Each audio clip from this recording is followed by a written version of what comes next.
Hi, I'm Joni Patry, and welcome to my YouTube channel.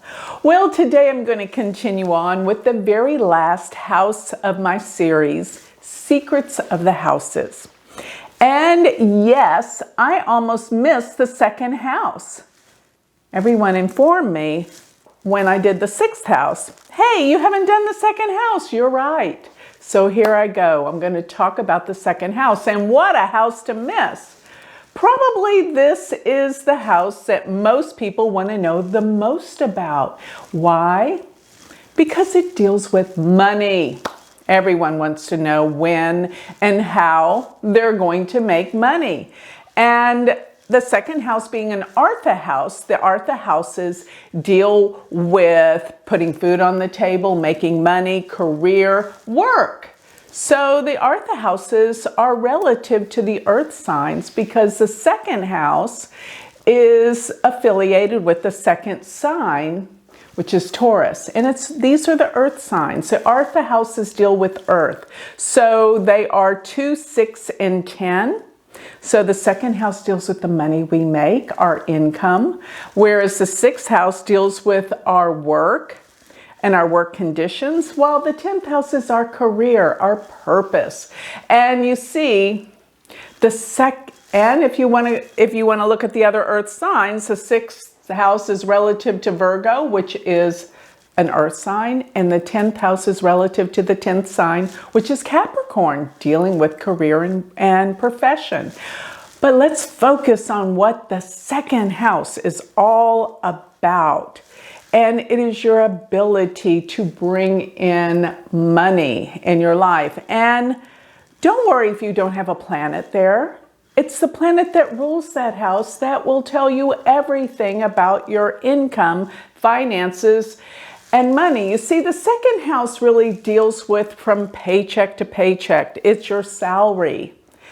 But there's a deeper meaning attributed to the second house. And that is, it deals with your sense of self-worth, how worthy you feel, your sense of confidence. And when you look at that, you can really say that what has built your sense of self-worth, who you are, your confidence. Generally, that goes back to childhood experiences, which is another variable the second house does rule. It rules our childhood experiences. So as we are a child, whether or not we get the support or we get the confidence through our upbringing, this will in a large part determine how much money you make.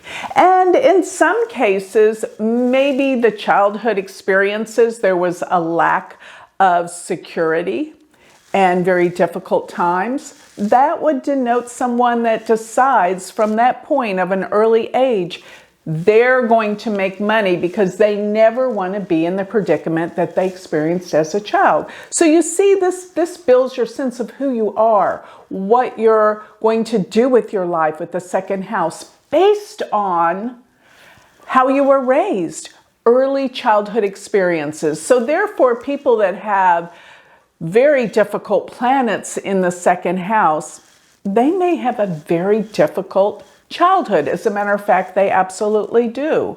So these difficult, let's say someone has Mars, Rahu, Saturn in the second house.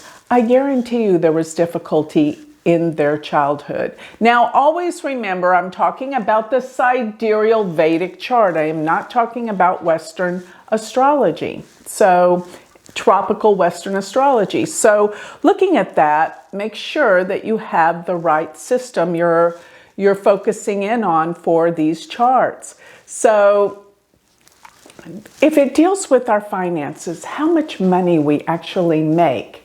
And then again, it deals with our early childhood experiences that promote our sense of self-worth and confidence.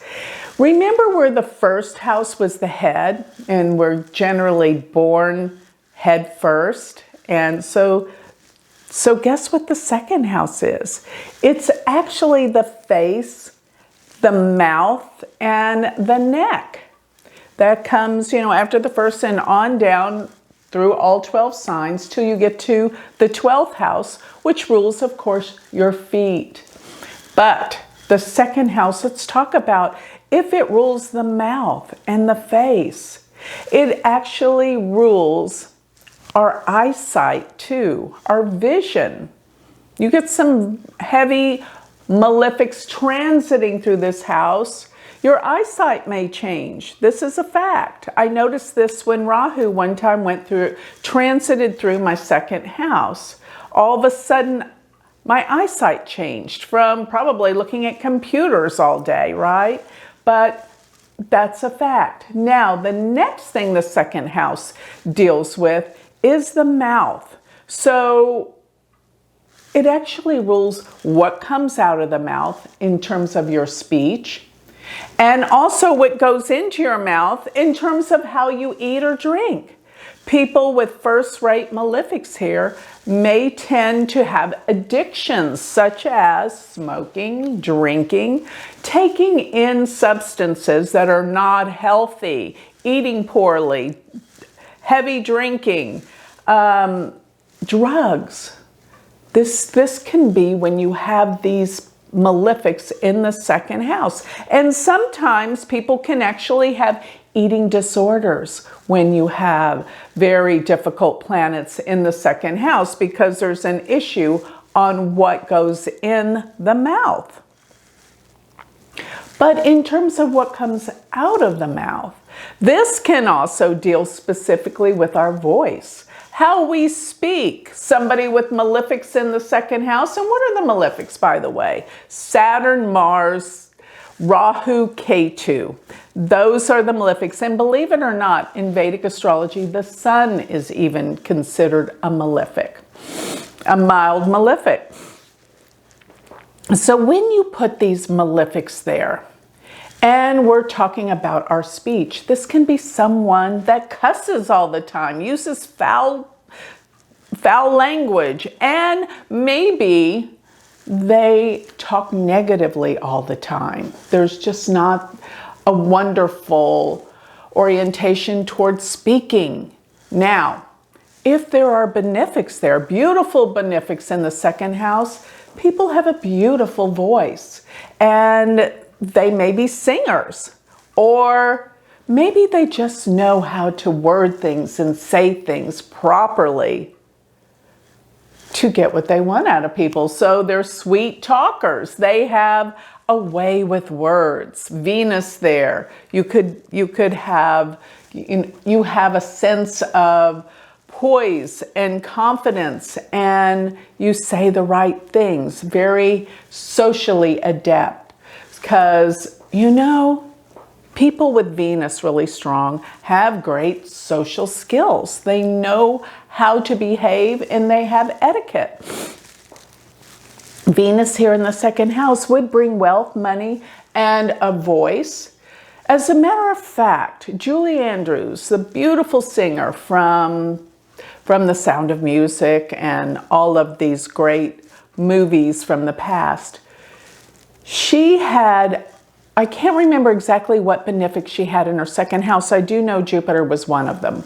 And I think it was Jupiter, Venus, and the moon. Something of that array. But my point is she had benefics in the second house.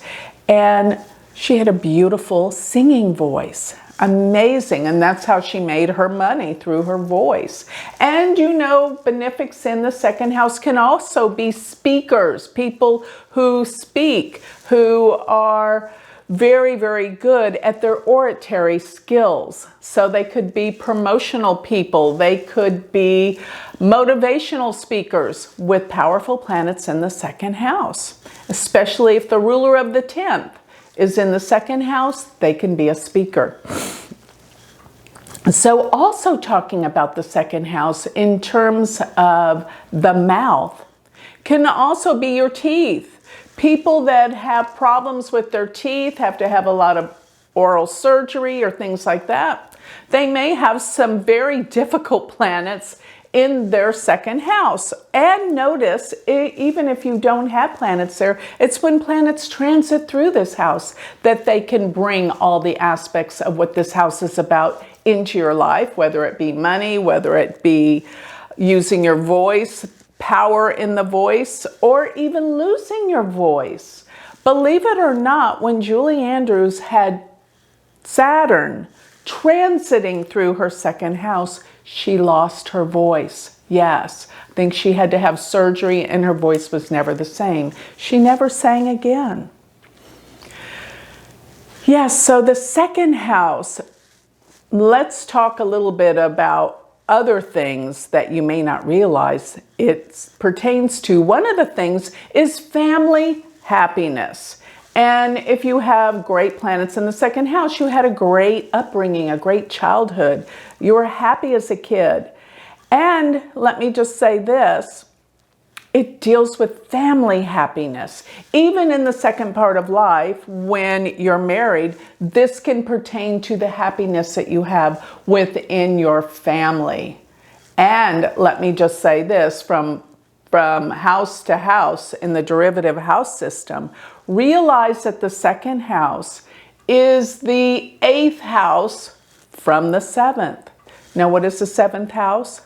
Marriage. So if you know what the 8th house means, the 8th house is endings, difficulty, death. So it could be the death of the marriage. Let's count from the 7th house around to the 2nd. So 7th, 8th, 9, 10, 11, 12, 1, 2, second house. That comes up with 8 houses. So it is the 8th house from the 7th and the second house when malefic planets transit through here. There's problems with marriage. Can't even mean divorce when first-rate malefics go through the second house. You'd think it was more or less in the 1st or the 7th house that malefics transiting through, never thinking the second house can deal with divorce and problems in marriage. Probably it starts out when the malefics are in the 1st, but by the time they get to the 2nd, there can be an ending in the relationship.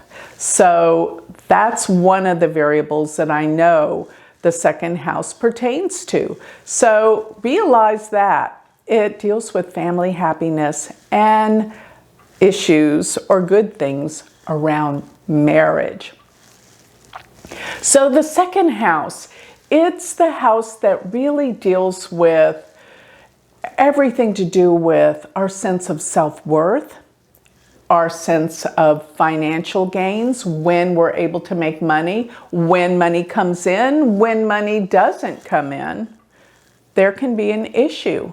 So these planets that transit through the second house will be the determinant of when you'll have money and possibly lose money. So